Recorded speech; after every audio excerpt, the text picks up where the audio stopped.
ఈ దేశంలో మతాన్ని కనుక పాలక పక్షం ముందు పెడితే. నెల్లూరు జిల్లా ఆత్మకూరు ఆర్ఎండ్బి గెస్ట్ హౌస్ లో దేవాదాయ శాఖ మంత్రి ఆనం రామనారాయణ రెడ్డి మీడియా సమావేశం నిర్వహించారు. ఈ సందర్భంగా ఆయన మాజీ సీఎం జగన్ పై తీవ్ర విమర్శలు చేశారు.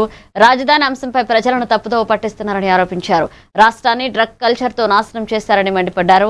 జువ్వలదిన్నె ప్రాంతంలో మత్స్యకారుల అభివృద్ధికి కూటమి ప్రభుత్వం చర్యలు తీసుకుంటుందని, అందులో కొంత భూమి మాత్రమే డిఫెన్స్ కోసం ఉపయోగించబడుతుందని స్పష్టం చేశారు.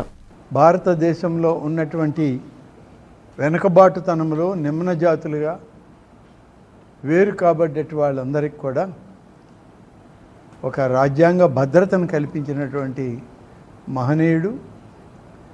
135 జన్మదినాల వారి కార్యక్రమంలో డాక్టర్ బిఆర్ అంబేద్కర్ గారిని ఈ జన్మదినోత్సవాల్లో పాల్గొనడానికి ఆత్మకూరుకి రావడం జరిగింది.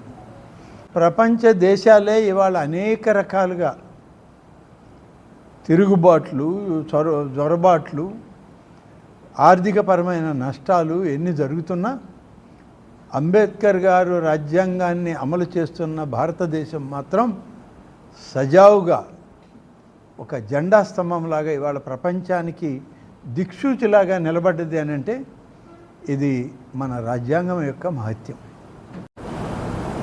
గడిచిన 5 సంవత్సరాల్లో ఒక విధ్వంస పరిపాలన అని ఎందుకు అంటున్నామంటే ఇదేదో ఒక వ్యక్తికి, ఒక ప్రాంతానికి, ఒక గ్రామానికి, ఒక పట్టణానికి జరిగిన విధ్వంసం కాదు. రాజ్యాంగ నిర్మాతలకే భద్రత లేని పరిస్థితి ఈ రాష్ట్రంలో. పరిపాలనగా సజావుగా చేస్తే పర్వాలేదు. పరిపాలన అనేటువంటిది